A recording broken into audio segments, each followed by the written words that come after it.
All right. Good afternoon, everyone. Thank you for joining us this afternoon. We've got a great panel ahead for you today.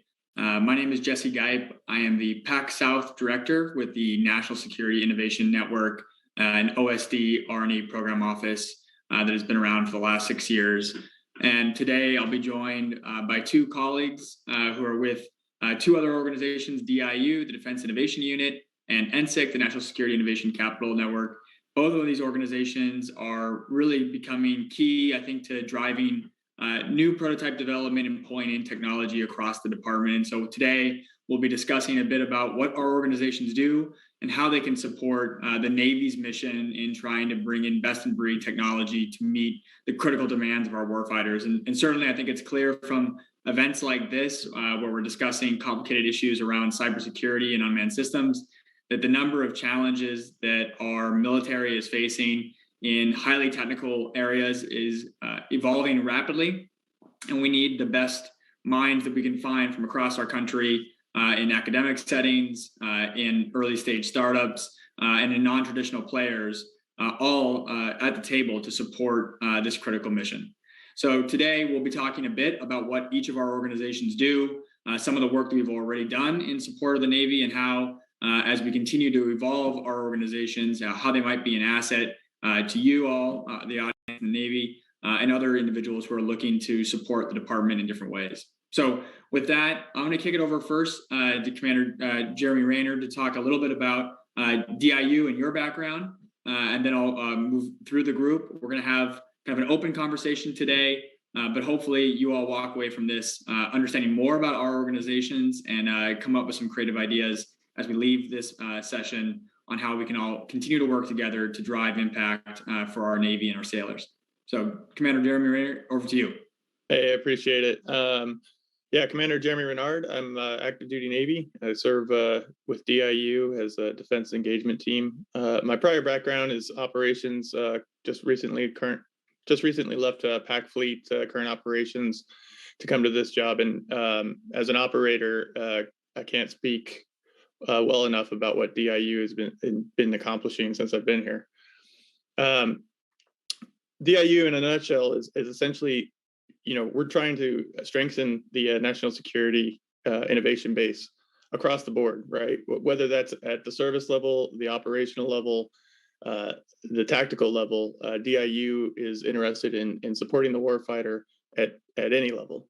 So the reason why we're doing that is obviously the Department of Defense funding and commercial funding are not in line with each other. At one point that private organization was outspending 10 times on research and development, and DIU decided, or Ash Carter decided back in 2015, that DIU was needed in order to leverage that research and development to bring commercial technology into the Department of Defense.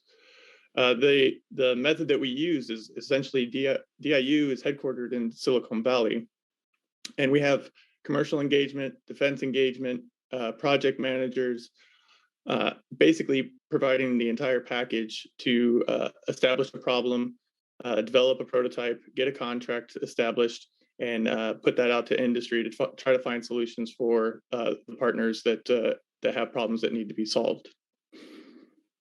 So that's all I have. Great, thanks, Jeremy. Appreciate it. Harry, over to you. I'd love to hear a little bit more of your background and what kind of brought you to NSIC, and then if you could provide a bit of an overview on what NSIC is and how it plays in this space. Sure. My name is Harry Dillon. I actually joined DIU back in the spring, but I have about a 2-decade background working in the high-tech industry. I have education both in engineering as well as an MBA. So I kind of view myself as a geek who knows how to sort of make and manage money. And that was kind of attractive to DIU. But I previously worked in the telecom industry, both on the equipment manufacturing side as well as the operator side. Then I kind of transitioned into the aerospace and defense field. The last 5 years prior to NSIC was working in Lockheed Martin Space. So in all my previous jobs, I got more closer interaction with the military and federal customer base. So after my previous stints, I thought it was a good time to sort of move into sort of the federal government and actually maybe serve my country a little bit in whatever capacity I could. So that led me to DIU. And I was actually, I think, come think of it, full-time employee number one after I director. So this has been our first year of operation. But more importantly, in terms of what NSIC is and how it evolved, we're a direct peer of sort of the core DIU, which Jeremy mentioned, as well as NSIN, Jesse, where you are. So if you think about DIU as a three-pronged fork, we're kind of the newest fork. And specifically, we're a DoD initiative that enables dual-use hardware startups to advance their product development to address some of the shortfalls in private investment capital from trusted sources. And the best way to kind of understand that is to think about how we're kind of similar to DIU, but also different. So in terms of how we're similar, we work directly with startups in various tech ecosystems like here in Silicon Valley, as well as across the country. We utilize other transaction agreements or OTAs. So our contracting is more streamlined. We don't have to worry about adhering to all the FAR regulations and more complex acquisitions. And a lot of our technology topics do overlap the core DIU area, but we can also work in some of our own niche fields as well. But the more important thing is how we're different. We specifically focus on hardware startups. So startups which work on software-centric or software-only solutions aren't really in our purview, as well as larger or small and medium-sized businesses, as well as defense contractors.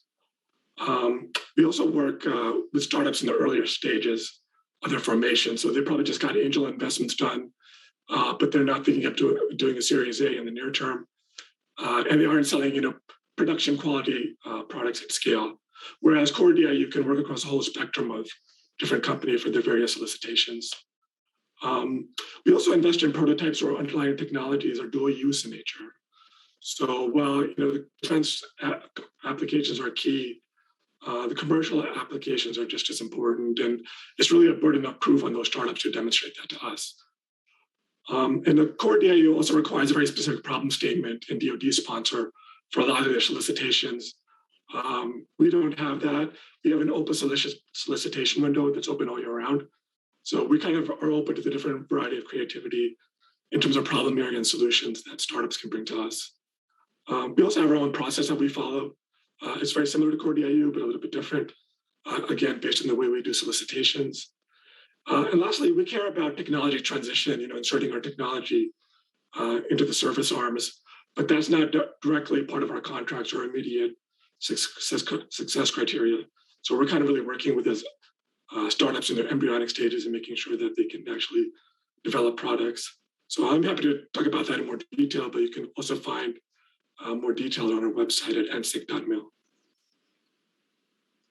Great, thanks, Harry. So I'll jump in for NSIN's piece, and I have a slide here as well, if we could pull that up, that I think helps show the three organizations and sort of how we kind of overlap with each other. But so NSIN, the National Security Innovation Network, was also established sort of right at the same time as DIU was back in 2016, coming out of an OSD summer study where individuals sort of acknowledged the fact that there were gaps in programming that were creating challenges for us to pull in some of the brightest minds across our academic institutions, give them access points into the national security ecosystem, and as well providing early stage startups means to sort of rapidly demonstrate their capabilities against problems that we provide to them. And so really core to what NSIN does is we run a series of about 15 different programs. Each of those programs is either geared mainly towards academic institutions or mainly towards startups.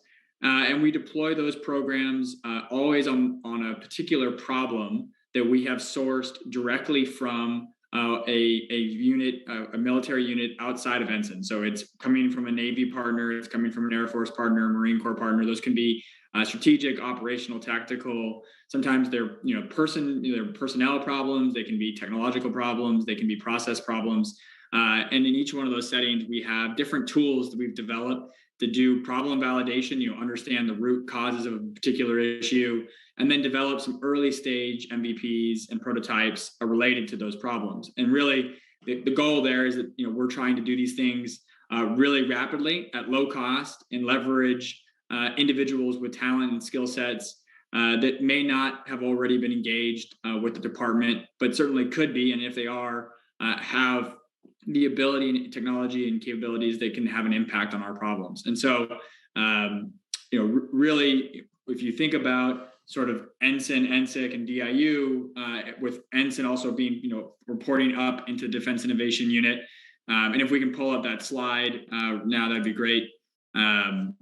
But basically what you can imagine is NSIN sort of sits a little bit earlier in the technology development scale. I don't necessarily love using TRL level, because I think TRL level is sort of a dated terminology when talking to startups and people outside of the DoD. But NSIN is really geared towards academic institutions, accelerators, incubators, pulling these problems that we source from military units, providing those individuals an opportunity to develop a capability against that at really low dollar costs to the government, and then get a prototype to the stage where it can be then potentially handed off either directly to a service partner who can continue to mature that technology, or in some instances the problem doesn't really require further acquisition. The problem is sort of solved at the state in which the team that we had working on it provided the initial solution, and the problem is sort of wrapped up and moved on.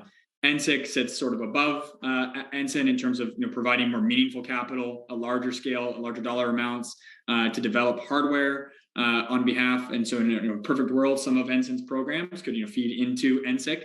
And then of course, DIU sort of sitting at a higher level even than NSIC in terms of pulling in technology directly from high growth commercial startups or more mature companies that have solutions that are viable against the DoD problem, and then can more rapidly scale those solutions to meet the demand of the department. And so really, when you think about our three organizations, NSIC, NSIN, NSIC, and DIU, as we continue to build out our programming, we're really trying to think about sort of from problem ideation and understanding the root causes all the way through prototyping, acquisition, and early sustainment. How can we rapidly field these technologies and pull companies into the national security ecosystem who may not already be government contractors? And I think that we're starting to see across our three organizations that capability develop and mature. So I'm not sure if we're able to pull up the slide, but we'll certainly share it afterwards. But it just sort of maps out what I described there. So with that, I'm going to go back to you, Jeremy, to continue to talk a little bit more about DIU. But can you talk a bit about the process that DIU uses to help attract these commercial technologies into the DoD base? Yeah, absolutely. So DIU is kind of unique in that we're a open book to the public-facing world. DIU.mil is essentially where we set our problem statements, our requests for solutions. People come to DIU, DoD partners, agencies within the government. They come to DIU with a problem. We don't focus on the requirements necessarily, just that there is a problem that needs to get solved. And DIU then tries to figure out if commercial technology is something that can solve that problem for the partner. We do the research. We look at what's available in the industry. We contact everything from startups with 5 people all the way to traditional vendors, and just to see what's out there in industry, what's capable of being put against the problem set. Once decided that the industry has reached a level of competency to solve that problem, the technology is there. We get with the partner and we develop a public-facing problem statement that essentially leaves it wide open. This is our problem. Bring us your solutions, whatever that is. We get plenty of solutions, and we do get them from all levels, all size firms. Once we have those solutions, we do what's called the commercial solution offering. We go through a 3-step process. It's a down select. So we take the basket full of offerings from industry. We look through them. We figure out who's got the best solution. And then we whittle it down, and they come in and they give us a more detailed pitch about what their solution would be.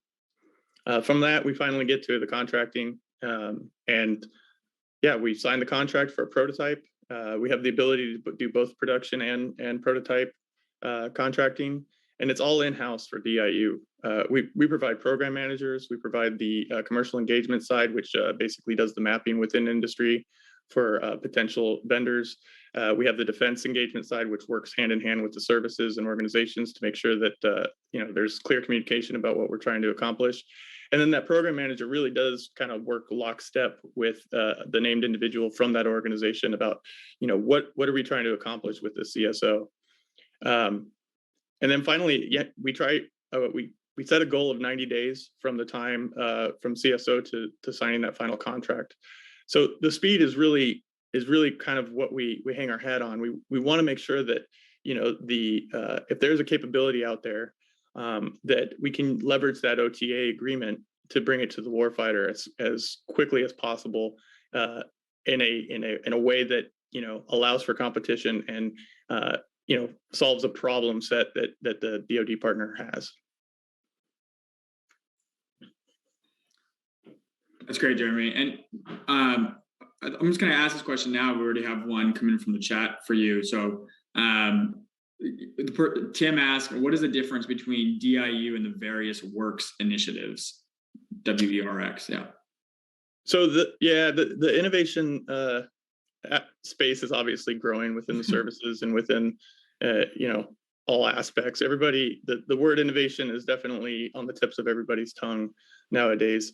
The service innovation units, we work closely. We have relationships with AFWorks, SpaceWorks, NavalX, and what we do with those is we just communicate. The difference, really, what we bring is the full contracting capability.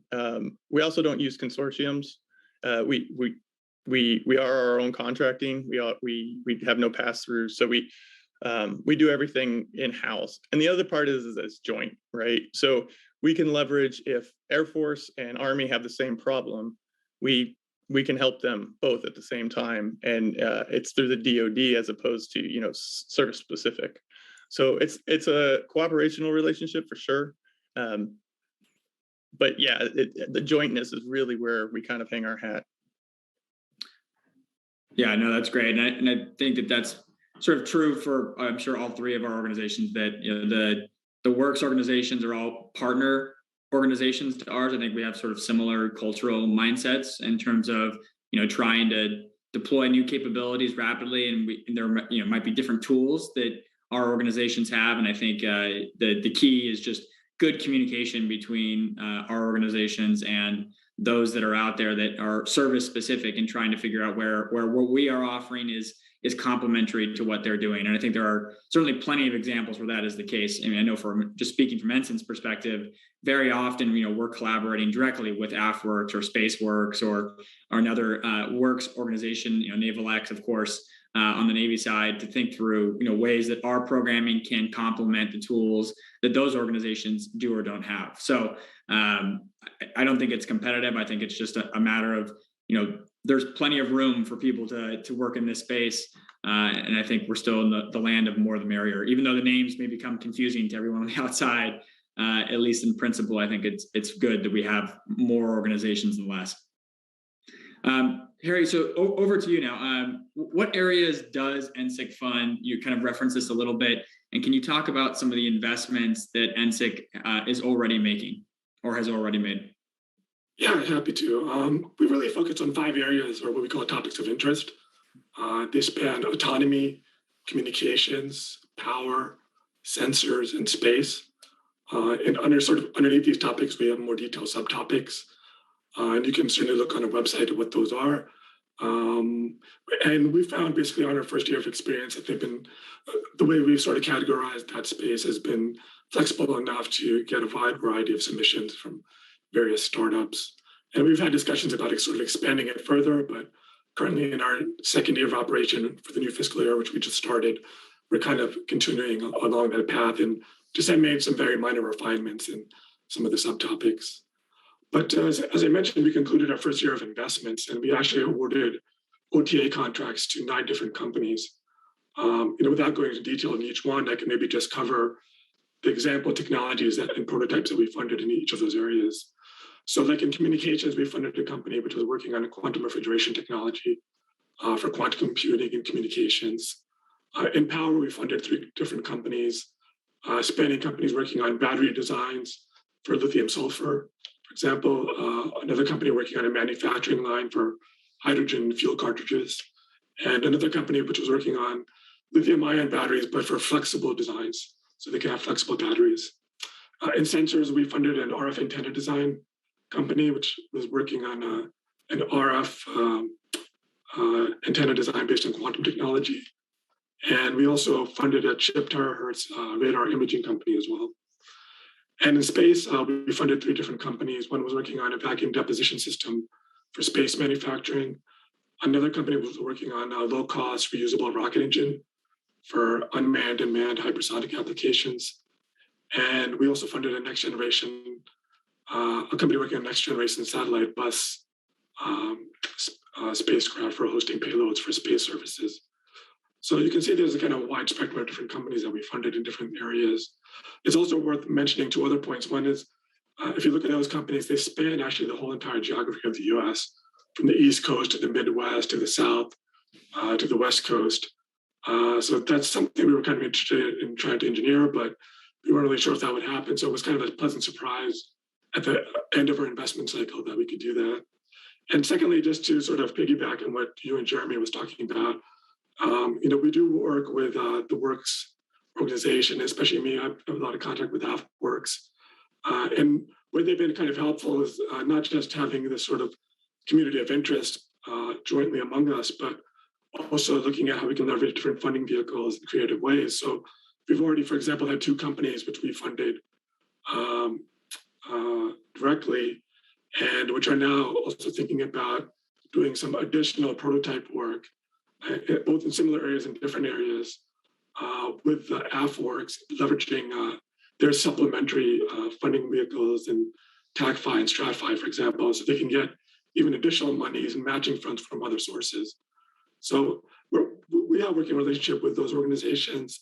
And I think, again, as you mentioned, we have different things that we could bring to the table in creative ways. So it's really just a matter of being coordinated among organizations and just sort of multiplying the positive effects that we can have.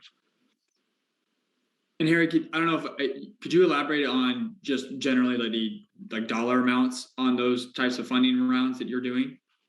Yeah, so generally we don't have any hard limits, but we've funded companies as low as sort of the $500K to $750K on the low end to up to $3 million on the high end. And we found that sort of, we did that for a couple of reasons. One is that some of the problems and prototypes sort of fit into those categories. But also, again, we have a finite funding pool based on what we're authorized from Congress. So we have to manage things at a portfolio level. So we had to, again, kind of think about, how could we best divvy up the dollars for the different opportunities. Ideally, the more funding we have, we can certainly look at, either having more complicated, prototypes that we could fund or have more of them in terms of number. But again, we have to map the way that we work the portfolio with the amount of money that we're allocated by Congress. Of course, yeah, money still remains an issue. I'm not sure that any 3 of our organizations have solved that yet. But that's great, Harry. Appreciate that detail. And just to give some more color to sort of how NSIN operates, really core, the final N in our name, the National Security Innovation Network, is networked for a reason. And we really believe that, part of the strength of what our organization is trying to do is to build a community of innovators. And that overused term, I apologize that we haven't found a better word for it yet, but is really designed to help us identify people with potential solutions to problems rapidly. So when we take in problems, and generally speaking, NSIN is working on pretty much exclusively unclassified problems because the nature of the people that we're trying to engage on those problems are generally speaking going to be people who are not cleared. And so that, if we can find those unclassified problems, that certainly, decreases the barrier of entry for individuals to come and work on challenges and then provide solutions back to the government. But really, NSIN is sort of structured in such a way that we have individuals like myself who are regional directors who have a multi-state jurisdiction that we cover down on. I'm based in San Diego covering Hawaii, California, south of Monterey, and Arizona. But I've got colleagues spread out who cover the rest of the states across the country. And then also we have individuals embedded with specific tier 1 research universities, our university program directors, as we refer to them. And so we've got about 20 university program directors right now, and that number will probably continue to grow. We have 11 regional directors, and then we have our capital staff, which run our individual programs. And so between those two functions of our team, the programmatic staff based back in Arlington, and then certainly our regional network team, as we call ourselves, that are deployed across the country, the goal is that we're really trying to understand individual commands, installations, problems, help them understand NSIN's capabilities, whether they want to leverage a program like Hacking for Defense, which is really geared towards something that was built out of Stanford and now exists at more than 40 universities across the country and gives students an opportunity to devise or sort of unpack a problem and propose some novel solutions against it, all the way through running, challenge style competitions like what we're seeing today with Hack the Machine, where there's prize funding at the end of it, and we're trying to recruit startups to work on different problems. And for example, we did one of those not that long ago in San Diego, where we supported in partnership with Naval X and the SoCal Tech Bridge and MCAS Miramar, we ran a 5G challenge where we were looking to identify a variety of different 5G technologies that could support a couple of different mission sets that had been identified by the Marines on their 5G living network that was developed through a CRADA agreement with Verizon on base at Miramar. And so we ran that program in about 60 days time, found over 100 companies who applied to the program. We down selected the top 10. Those top 10 participated in a pitch competition that included VCs like Qualcomm Ventures and others to help evaluate the capabilities of these companies, and then down selected the top 4 who are doing on-base demonstrations with Miramar. And I think for us, examples like that show that there are great technologies, especially in dual use environments like 5G, that exist outside of our government ecosystem. And if we can perform creative events and functions like this and others that help us market our problems out to those who wouldn't otherwise necessarily be looking for them, that it provides a pathway for those companies and those individuals to provide their capabilities back to the government. And so NSIN continues to try to evolve our programmatic our programs to improve the performance of them and develop more meaningful solutions. But we're still finding lots of great technology and talent out there that we can bring into the government at extremely low cost. And it's also helping to bridge some of these sort of civilian military divides that have been a big part of the conversation across the country, where we feel like there is maybe two very different communities between those who do defense work, who have served, and those who have not. And I think to the extent that our organizations can continue to help people understand that there's opportunities for them to do things that impact national security, even if they're not going to serve in uniform at any point in their life, that's also going to be a really important factor for the national security of our country moving forward, especially in an area like cybersecurity, where the commercial sector is going to be driving a significant amount of investment in this field moving forward. So with that, I'm going to go back to you, Jeremy, to talk a little bit, another question for you. So as a naval officer, how do you see DIU's role in helping the Navy achieve its innovation goals? Yeah, I having been in the operations side for pretty much my entire career, the biggest thing I see is that DIU can really serve as kind of a hub. I've been at DIU for less than a year, but in my experience, every discussion that I've had has both with the Air Force, Navy, Space Force, it doesn't matter. They all seem to have the same problems, right? We want better communications. We want faster communications. We want to be able to get that communication to the edge of the battlefield. Whatever the case is, there's definitely a common stream, a common thread when you're having those discussions. And I think DIU kind of serves that joint purpose. The reason being is that, if the Navy's working on something and the Air Force is working on something and they're spending R&D money and they're putting time and effort towards it, but there's a commercial capability out there that could be fielded quickly, not only does that make something get to the warfighter faster, it gets it there cheaper, and on top of that, it frees up the money within the research and development service worlds to spend that time and effort on another problem that maybe commercial technology can't solve. So from all those aspects, I think that the DIU is really that kind of like that hub for the joint capabilities, JADC2, whatever the problem set is, DIU is enabled to fix it, help get that stuff going. I think the other part that's important is that, we talk about the innovation space and everything. With the trillions of dollars that are with the billions of dollars that are being spent, you can figure that DIU is, we're trying to leverage just a small piece of that. We're trying to make things more cost effective for the warfighter, and again, so that you can put that money, time, and effort towards more important things that need to be within the government channels.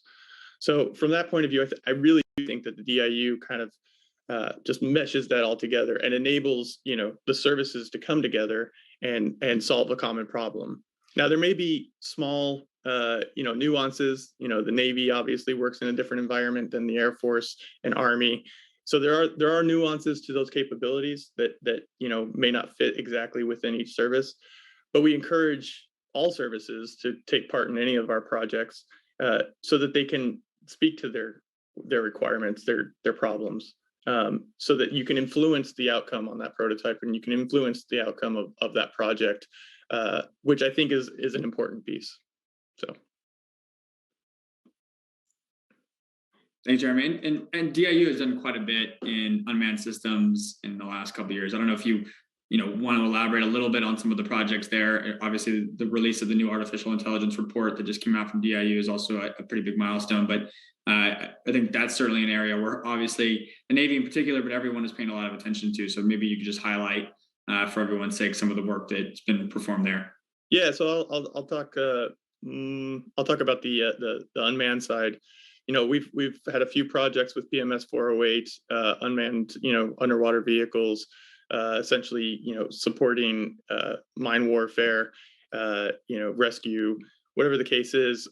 PMS 408 has had an open line of communication with us. On the AI side, we're currently working on XU3, which is an open competition looking for IUU fisheries or fishing. And essentially, we put it out and said, hey, what can we do to use data, space sensor data, open source, to figure out these ships that are doing illegal fishing, which is obviously important to the maritime environment and mission there. So XU3 is currently open, running. We have plenty of teams working on the problem set, and we're looking forward to seeing what the outcome of that is. Yeah, like you said, the AI report came out. Personally, I haven't had a chance to go all the way through it, but yeah, it's out there on the street, and it's essentially a report on kind of where industry is at and DIU's take on it. Great, yeah, thanks, Jeremy. Appreciate it. So, Harry, back to you. We talked a little bit about sort of some of how you evaluate companies, but can you elaborate a little bit on the process that NSIC uses in identifying and evaluating with these specific opportunities? And is this, it sounds similar in some ways to sort of an EQTEL model, but is this a VC investment? Are you competing with VC investment? And could you elaborate on that a little bit? Sure. So maybe I can just address those two parts separately. So regarding the process itself that we utilize in NSIC, it was purposely designed to be very lean. That's based on our experience, working with venture capital firms, as well as our own personal experiences. For example, I spent some time working in corporate venture capital roles in the commercial sector. That said, we have to work with taxpayer dollars. So ensuring our process has the right level of traceability and transparency is important. So we did take the time to document it and talk with different stakeholders internally and baseline it. So it was a formal process, but it covers a different variety of tasks that we need to do as part of a life cycle in a particular funding exercise. So, one is sort of the sourcing part, which you kind of touched upon, Jesse. So we network with government labs, incubator accelerators, as well as your organization and NSIN and venture capital firms to identify, companies of potential interest.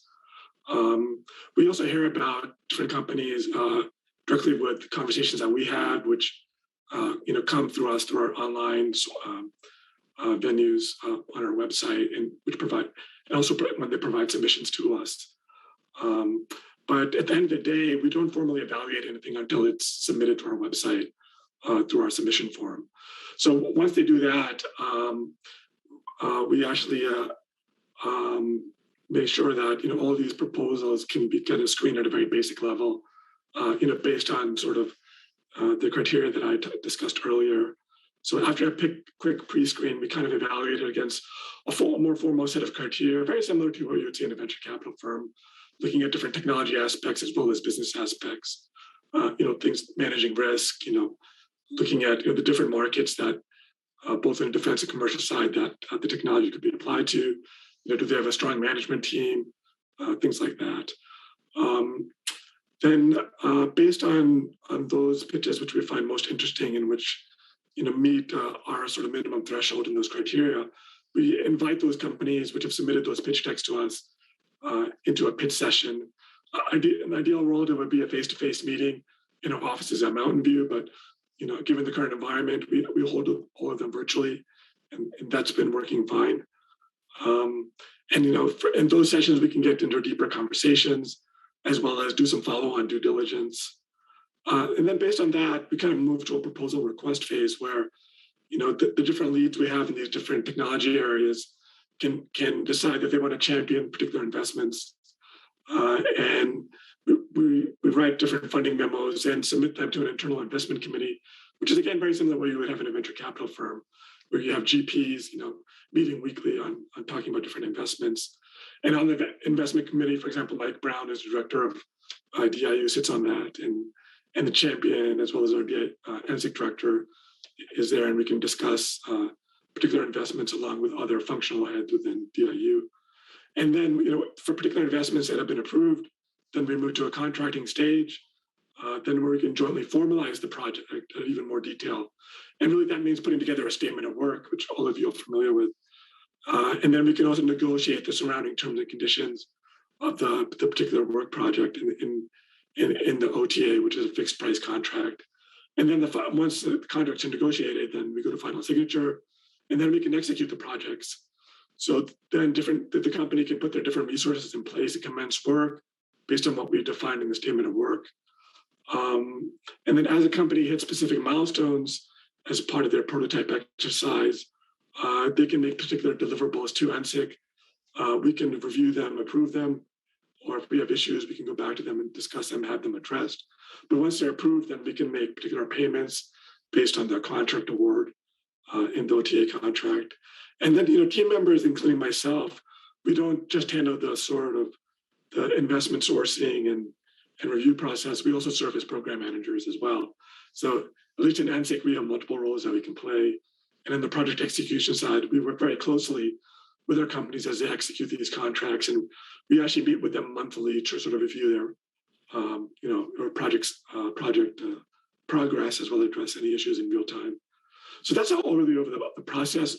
The actual detail, as I mentioned, is documented in what we call a commercial acceleration opportunity document.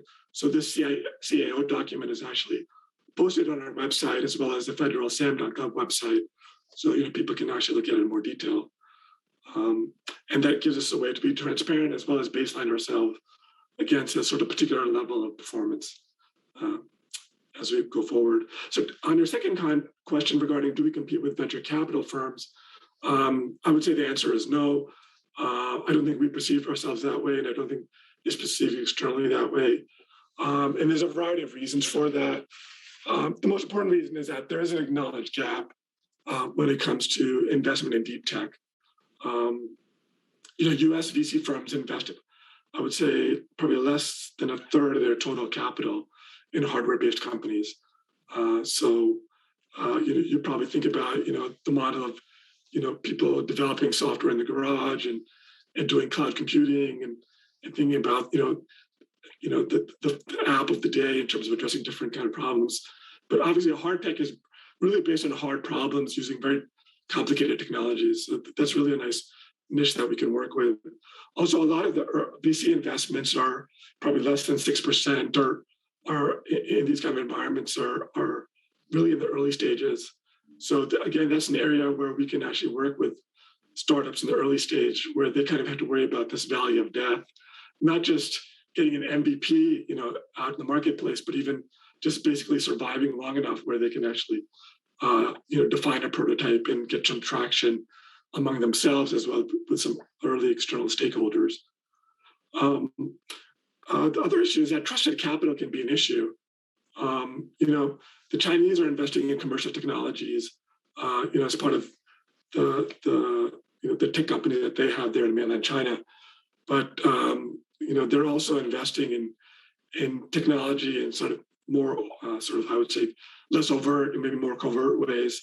You guys may have seen the article. There was this was sort of an international example, but it's sort of something to kind of think about where, an Italian company sold them, an Italian drone company sold themselves to a Chinese company in Hong Kong, and based on some work that the Italian government did, that they've kind of discovered that was actually a front from two other Chinese state-sponsored companies, which was kind of looking at taking that IP that Italian drone company had and moving it to mainland China.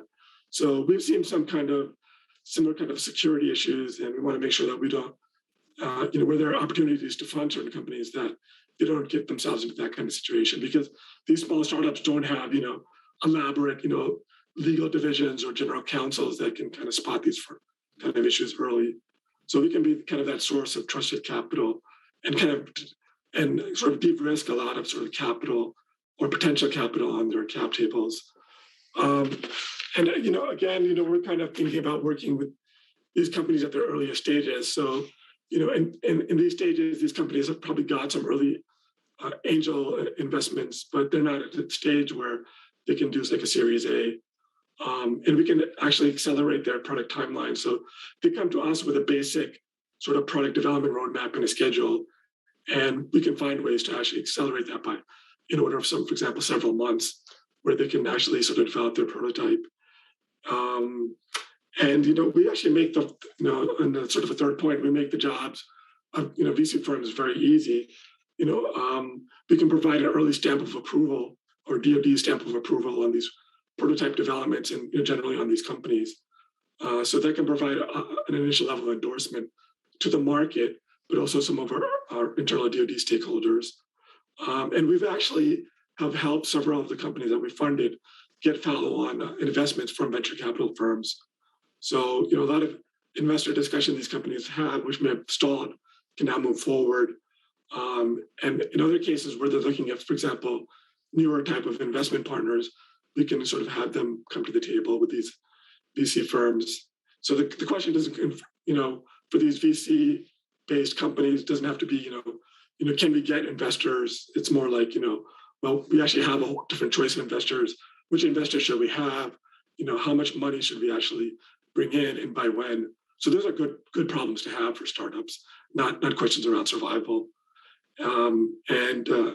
Just on a note, as I mentioned, we went live this past year in the spring, and again, we've funded some of these companies, and there've been occasional detractors, out in the market, who are even questioning in terms of industrial policies whether we should be involved in all. But that's sort of been, I think, increasingly a minority voice, given that DIU has been around for now 6 years, and we already have a year of a track record at NSIC.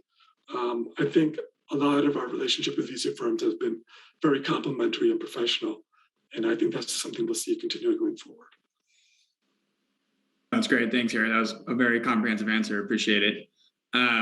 So, Jeremy, we're going to start, and just for everyone who's listening, if you have any additional questions, I'll start working my way through those now as you enter those into Slido. But I'll just add from an NSIN perspective, and kind of building off what you said, Harry, it does seem like NSIC, tends to focus kind of on the technology first, right? That you're not necessarily, there's sort of broad technology areas that you have interest in that obviously align against DoD priorities, things like better batteries and flexible batteries. Those have obvious national security implications.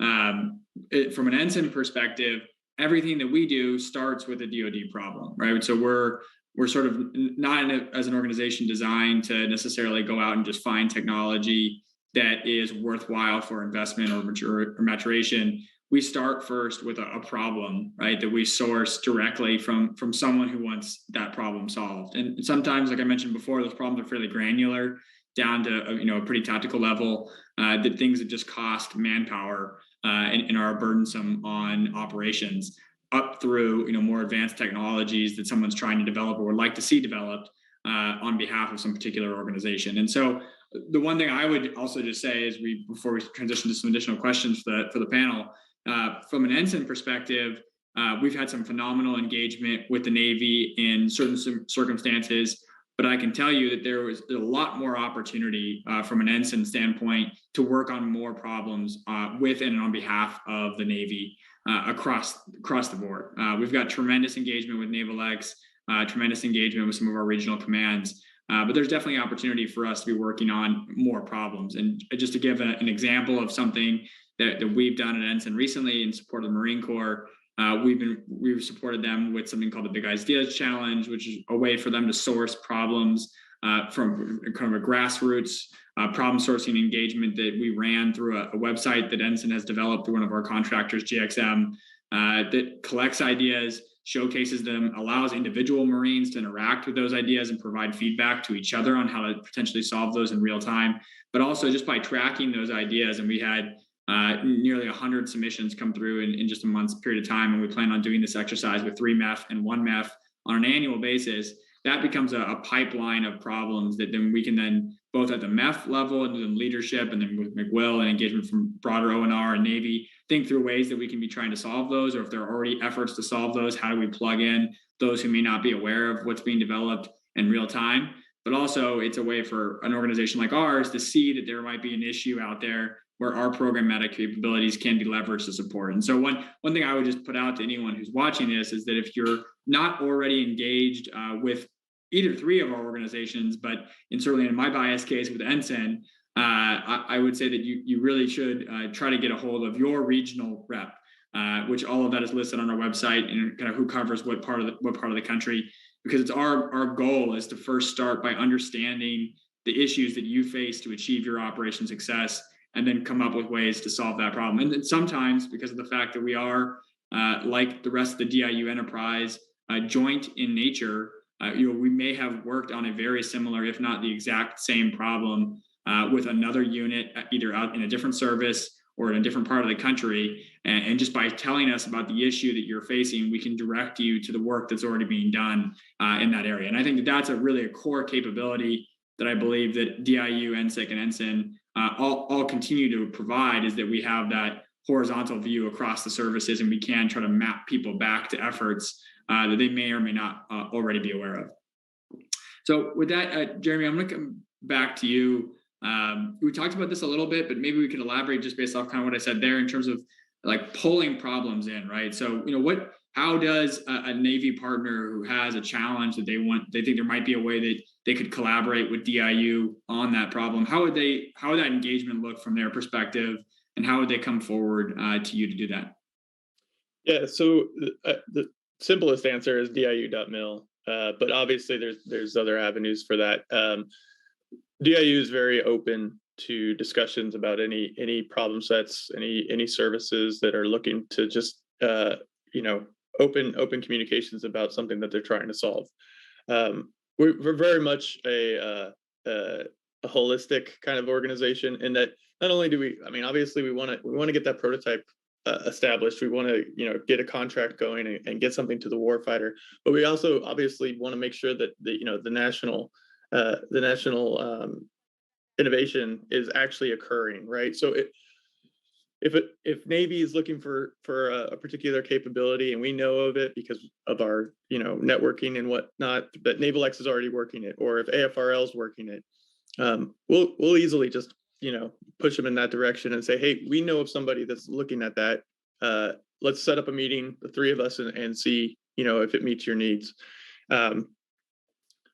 Contact wise, really diu.mil has the capability of reaching out, and what that does is you contact us with a problem, and within 24 hours you'll get a reply from someone like myself, defense engagement if you're on the military side. If you're on the industry side, more than likely you'll get something from our commercial engagement side. So we really try to make it as easy as possible for any and all people to contact DIU and establish that communication. Obviously, within the organization, we have 6 different portfolios. So if you're looking at cyber, we'll push you in that direction. If you're looking at space, we'll push you in that direction. AI, autonomy, whatever the problem set kind of lies in, we'll push you towards a program manager, defense engagement, whatever the case is. So it's really simple to kind of establish communication with DIU. That's great, Jeremy. And then Harry, I don't know if you want to add on, since if you feel like I maybe mischaracterized the way that you focus on problems in any way, but one thing I was going to kind of point you to in follow up to that was, obviously you're pulling these companies in, you're making an investment on them, and some of them, the goal is they're going to be dual use, so they're going to have some focus on the commercial market. But how is the best way for DoD partners who may have interest in those same technologies that you're investing in to become aware of those capabilities, and what are sort of the methods that you guys are looking at for kind of educating, maybe key partners in the DoD about the technology that you're investing in? Are you talking about sort of like before we do the investments or after? No, so you invested, in some like the flexible battery technology company, outside of obviously things like this, right? What is the strategy that NSIC is looking at for making other parts of the department aware of the fact that company is now invested in an NSIC organization? Yeah, so there are actually 2 cases involved. In many cases, we like to see some early endorsements that these companies already bring to the table. And in many times, these companies have actually already spoken to the DoD or have sort of, have interacted with various touch points in the DoD. For example, some of them have already been awarded cyber grants from the DoD, or they may have been referred to us actually by one of the other service labs. So there already is some kind of knowledge about these companies and some early sort of endorsements that come in even before we see them. And the secondary case is where these companies don't have a level of endorsement, or they've already been funded by us for prototype development. In that case, we just try to manage things carefully. Part of the reason for that is that we funded them for specific prototype development. So we want to make sure that they're sort of concentrating their finite energies on sort of, developing their prototype and moving along their project plan and not being overly distracted. But on the other hand, nothing prevents these companies from sort of growing a business development function within the companies. That's one of the things, one of sort of, I would say, the deficits that we see in some of these companies. Just like I mentioned, they don't have these elaborate legal arms. Some of them don't have elaborate business development arms either. But we do require that they have some minimal knowledge about business development, but sometimes it's like one of many hats that they're wearing. So in that case, we want to make sure that their business development is aware of some other potential opportunities within DoD. And sometimes we're actually knowledgeable about them. Other times they just come to us through serendipity, but we make sure that those kind of additional contacts are provided to those companies, and that sort of that BD arm of those startups can have some additional conversations, whether they're related to the product development or prototype development we fund, or whether they could be part of some other projects that maybe some of the service arms are interested in. That's great. So I'm going to ask, this is one more kind of general question to the panel. Jeremy, Harry, either of you jump in here, and then I'll give some time here as we wrap up for each of us just to provide some brief closing remarks. So as you look at, all of our organizations are very young. Certainly by DoD standards, we're not quite as young as the Space Force, but just about. And if you think about, kind of what the direction is for this space and where your individual organization is, where do you think the mission is moving, and how are we measuring success, 5-10 years out? If you could just kind of speak to a little bit of the vision of what the organization is trying to achieve in the future. Yeah, I think the key is technology. Obviously, I think that we're in a race to get capabilities to the warfighter as quick as possible. There will always be a place for traditional FAR processes, but there is definitely a empty gap where innovation kind of needs to step in and fulfill what the warfighters are needing. we look to get, technology that is current and even forthcoming out the door and implemented before, adversaries, and make sure that technology is in the hands of the people that need it the most. And the race really is on at this point. Yeah, that's great, Jeremy. Yeah, from the NSIC perspective, maybe there are kind of 4 areas that we kind of look at when we kind of think about the future, even though we're kind of intensely focused on what we're doing now. One is sort of our budget. Given that we were just in 1 year of operation, it started quite small, and we're kind of looking at growing it. It's kind of good that we have some initial success now that we can circulate with our stakeholders on the Hill. But we're kind of looking at sort of increasing our budget going forward. But obviously, there's a lot of factors involved. So that kind of paces our growth trajectory. But if we did have a greater budget than we've had before, apart from additional manpower, we would kind of like to look at some different topical areas. We are keenly aware of some of the developments as well as some of the problem areas related to other topic areas, whether they span things like semiconductors or manufacturing or robotics and other areas in deep tech. So that's something we think about in the background, and would like to kind of think about moving forward if we had more resources. The other is sort of the international angle. So as we see sort of this great power rivalry with China and sort of defense policy pivoting towards the Pacific, the partners that we have from the Five Eyes, when you're talking about sort of Canada, the UK, Australia, New Zealand, some of these partners are involved in some of these R&D projects that the DoD is working on, and being more tightly integrated with them. And even some of the Quad countries, when you think about countries like Japan and India as well, that, believe it or not, they're actually sort of thinking about this sort of tech innovation space and more linking, their defense innovation with what's going on in the commercial sector. So that's sort of another area. And the last is, building more tie-ins, especially for NSIC, given that we're so young, having some greater tie-ins with some of these service arms. And I think like this setting that we have now where we can talk to the Navy is really great. So, if I could encourage one thing among our organization is that, we can continue to sort of develop a strong community of planners, innovators, and customers among ourselves so that we can mutually strengthen the impact of the work that we do, not just among the Navy, but across DoD more general. Great. So we're coming up here on time, and I'll just say from an NSIN perspective, I think our vision of the future is one in which academic institutions, tier 1 research universities, the students there, early stage startup communities, and you can think kind of Series A and below is sort of where we live, are generally more knowledgeable about organizations that can give them access points for them to demonstrate their capabilities on national security problems, and that there is more of a direct kind of pull-push happening between different parts of the services, OSD, and the relevant organizations in sort of real time. And I think in some ways, NSIN probably hopes that we sort of create our way out of a job. I think in the future, in an ideal world, military installations are engaging directly with academic institutions on a variety of different scale problems, that those pathways are built out and more robust, and so that there's